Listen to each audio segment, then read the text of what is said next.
ಎಲ್ಲರಿಗೂ ನಮಸ್ಕಾರ. ನಾನು ಡಾಕ್ಟರ್ ವೆಂಕಟರಮಣ ಹೆಗಡೆ, ವೇದ ಆರೋಗ್ಯ ಕೇಂದ್ರ, ನಿಸರ್ಗ ಮನೆ, ಶಿರಸಿ.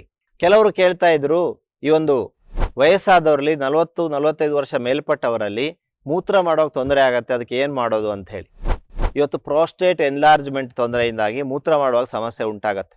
ಮೂತ್ರ ಮಾಡೋಕೆ ಉರಿ ಆಗುವಂಥದ್ದು, ಮೂತ್ರ ಮಾಡ್ಲಿಕ್ಕೆ ಕಷ್ಟ ಆಗುವಂಥದ್ದು ಪುರುಷರಲ್ಲಿ ನಾನು ಹೇಳ್ತಾ ಇರೋದು. ಲೇಡೀಸಲ್ಲಿ ಮೂತ್ರ ಮಾಡೋಕೆ ಉರಿ ಆದರೆ ಅದು UTI.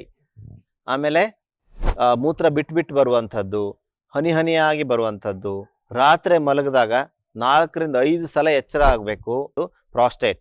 ಸೊ ಈ ಮೂತ್ರದ ಈ ನಾಳ ಬರ್ತದಲ್ಲ, ಆ ಒಂದು ನಾಳ ಬರುವ ಅಕ್ಕಪಕ್ಕದಲ್ಲಿ ಅದು ಇರುತ್ತೆ.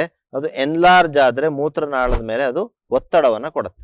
ಈ ಒಂದು ಪ್ರಾಸ್ಟೇಟ್ ಎನ್ಲಾರ್ಜ್ಮೆಂಟ್ಗೆ ಇರುವಂತಹ ಉತ್ತಮವಾದ ಮನೆಮದ್ದು ಅಂದ್ರೆ ಟೊಮೆಟೊ ಜ್ಯೂಸ್. ಟೊಮೆಟೊದಲ್ಲಿರುವಂತಹ ಬೀಜಗಳನ್ನ ತೆಗೆದುಹಾಕಿ ಒಂದು 2 ಟೊಮೆಟೊ ಅಥವಾ 3 ಟೊಮೆಟೊ ಹಣ್ಣನ್ನು ಸೇರಿಸಿ ತಾಜಾ ಜ್ಯೂಸನ್ನು ಮಾಡಿ ಬೆಳಗ್ಗೆ 1 ಗ್ಲಾಸು, ಸಂಜೆ 1 ಗ್ಲಾಸು ಕುಡಿತಾ ಬಂದ್ರೆ, ಆಹಾರಕ್ಕಿಂತ ಪೂರ್ವದಲ್ಲೇ ಕುಡೀರಿ. 3 ತಿಂಗಳ ಕುಡಿದ್ರೆ ಈ ಒಂದು ಮೂತ್ರ ಸಮಸ್ಯೆ ಕಡಿಮೆ ಆಗುತ್ತೆ.